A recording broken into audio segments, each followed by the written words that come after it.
Welcome. This is another episode of Growing Palmetto, and I am your guest host, Dr. Ralph Noble, Dean of the College of Agriculture, Family and Consumer Sciences. In this episode, we're taking a look at some exciting developments and recent events from the College of Agriculture, Family and Consumer Sciences, as well as powerful workshops and conferences that are helping farmers, producers, and communities across our state thrive. So let's get started. Our journey today begins at the College of Agriculture, Family and Consumer Sciences here at South Carolina State University.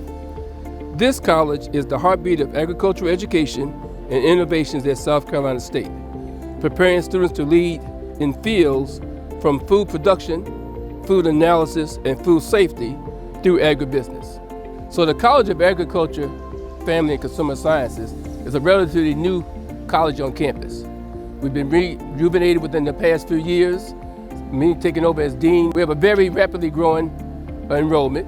We're growing around 15% a year. The current degree programs now within two departments, the Department of Agriculture and the Department of Family and Consumer Sciences. Students interested in foods, food production, food preparation, food distribution, the agribusiness of the food industry is where we see our interested kids going. So connecting with internships, companies, USDA, non-government organizations, as well as academia is where our kids pursue after becoming educated here. We're looking at majors that are considered right now big demand in the state, the Southeast region, and the United States and the world when it comes to things such as food security, food safety issues, and how we can cut back on some of our health issues that are food-based. We want to know how to make better use of the environment. We're looking at things such as soil conservation, water quality, and we have other areas that we want to manage as though we're in agribusiness. The new degree programs coming up down the pipeline would involve both animal and veterinary sciences, ag industries in the state of South Carolina. We have approximately 250 students and growing. We have within those two departments majors in agribusiness, child development, fashion and merchandising, nutrition and food management program, and graduate programs connected to the MBA in agribusiness, as well as nutritional science. So as you can see, the College of Agriculture is really on the high road to better and former things. We're looking for new students to come in to occupy some of our scholarships. So we have scholarships for at least over half our students in the college, and we're looking to do even more. So stay tuned for more events from the College of Agriculture and Growing Palmetto. I debate all day. It's what I do.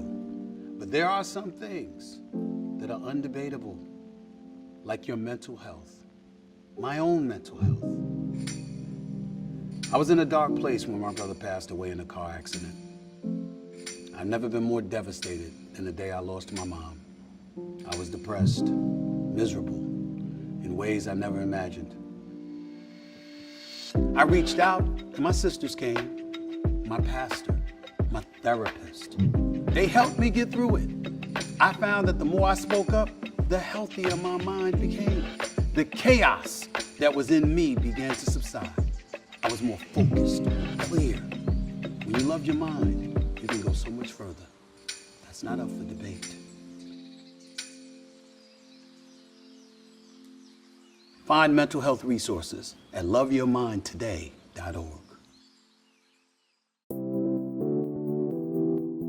Welcome back to Growing Palmetto. Next up, we go to the Heartbeat, the Heart Center of Rural Development and Community Support, our Small Farm Conference. This annual event brings together growers, experts, and extension staff to share knowledge and to build connections that grow beyond the fields. This year's conference was held in Myrtle Beach, South Carolina. Here's a recap of this year's Small Farmers Conference and the powerful conversation that took place. You are in your agricultural operations and your businesses. Don't diminish your truth in order to assimilate in a system that was never created with your well-being in mind. Okay? You have to create your own lane. I didn't focus on our weakness. Yeah, access to capital, access to market. Our weakness can help the barriers. So creating this strong culture again with these communities that is end up being a culture more than just a party, more than anything. 3 P's to being a good farmer. You have to have passion. You have to have purpose. And then you'll get the profit. If you're not passionate about this, you don't have a purpose for this, you'll never get the profit. Because the profit is not always in the form of a dollar. It's when you can empower, build, edify another person. And one of the first things my mentor told me when he sat down with me, he said, I want you to understand something. Farming is family. He taught me that first. He said, if you're a farmer, and your tractor go out, and Mr. John's tractor's here, Mr. John gonna let you use his tractor to get you. That's family. I like to say we should make a conscious effort to be the director of our own thoughts. So just imagine you being the director of your thoughts. Just imagine the thoughts that come to your mind, and you take just a moment to say, wait a minute, how much of this do I have control over? And those things that I do have control over, what can I do to try to fix them or to try to improve them? And then those things that I don't have control over, why am I worrying about them?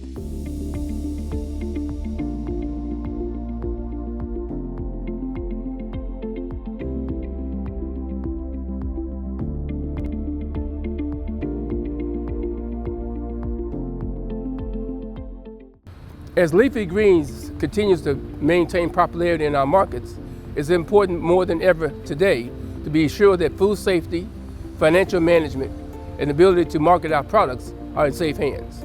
South Carolina State PSA recently hosted a hands-on workshop focused on exactly that, empowering producers with practical tools for success. Let's check out highlights from the food safety, developing markets, and financial management for Leafy Greens Producer Workshop. And here their question, they really want to know about GAP certification, how to make food safety so that they can sell to large marketplaces. After they do their roadside stands where you don't do GAP certification, and you live there, you go to a farmer's market, and then you want to sell it to a company like St. Brothers, who are asking GAP certification, you have to change, and our farmers are looking for this change.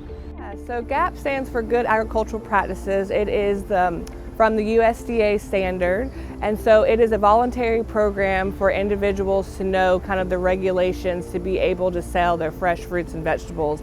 And so really it focuses on making sure that they're doing practices that are good and safe so people can consume their food.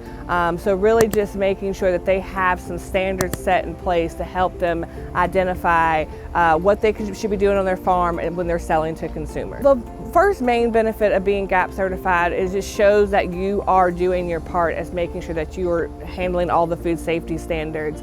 And really it helps you break into more markets. So individuals who want to go to food hubs or schools or things of that nature, or grocery stores, they may be required to do a GAP certification audit, especially because those buyers have a big clientele. They may be doing things out of state, so they want to make sure that you have a GAP audit and that you're up to the standard so they can actually buy from you. So it really helps, it's a really good marketing tool and helps you get into a lot of these different spaces and really helps you be able to sell more product.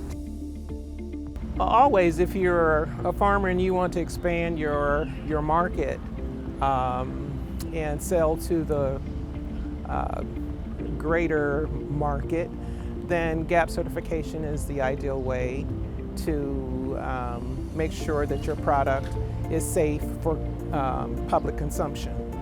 And so I think that that's the importance.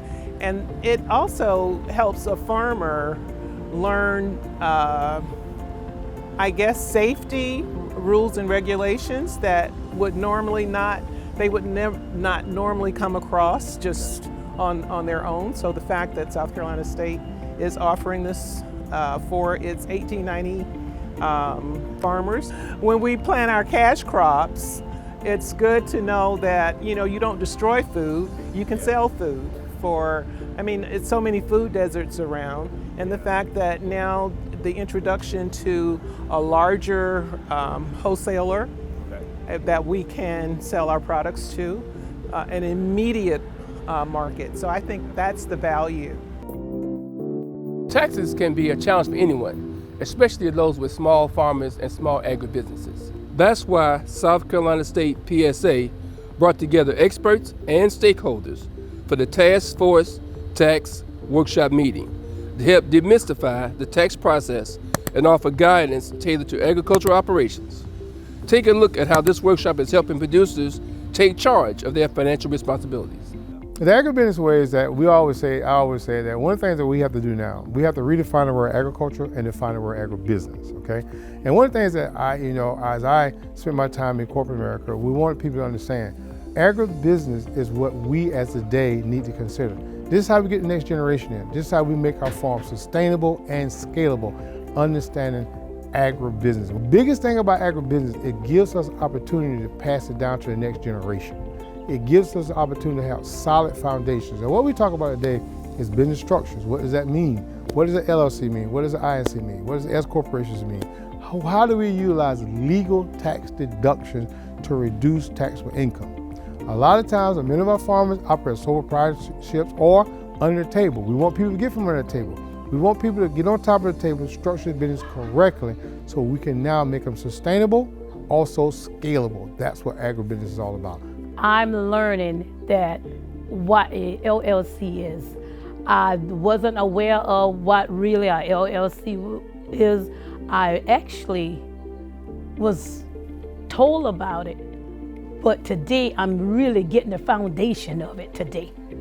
And a sole proprietor, this is why I was told that I needed to be a sole proprietor, but actually we need to be a LLC to be protected and to protect your farm.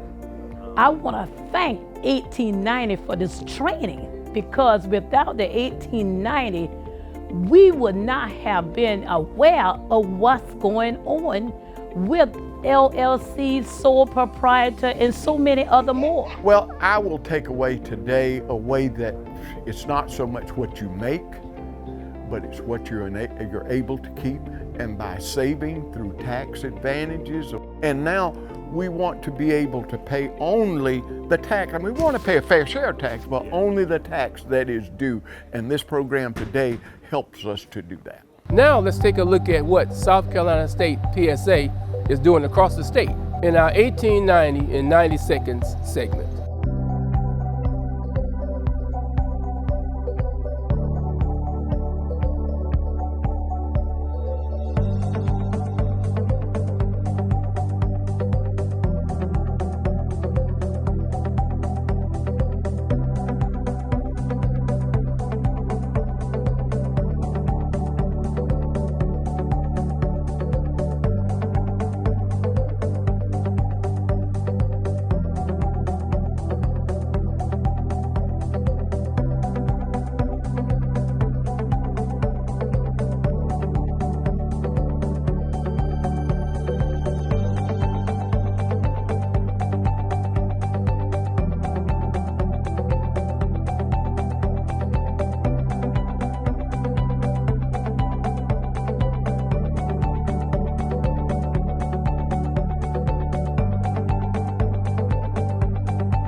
Well, that wraps up another episode of Growing Palmetto. I hope you enjoyed it. One of the key areas that we talked about is not only the College of Agriculture, Families, and Consumer Sciences, it's how we're preparing our students for careers of the future. We talked about educating farmers to help them stay on the land, to become more sure of the food we produce, maintain its safety, and to be sure we have our tax prepared to be sure we sustain our farm and our land within our family going forward. We look forward to seeing you in our next episode on Growing Palmetto. To hear more news and updates on what we're doing at 1890 and all things SC State PSA, follow, like, and subscribe to our social media accounts at SC State 1890.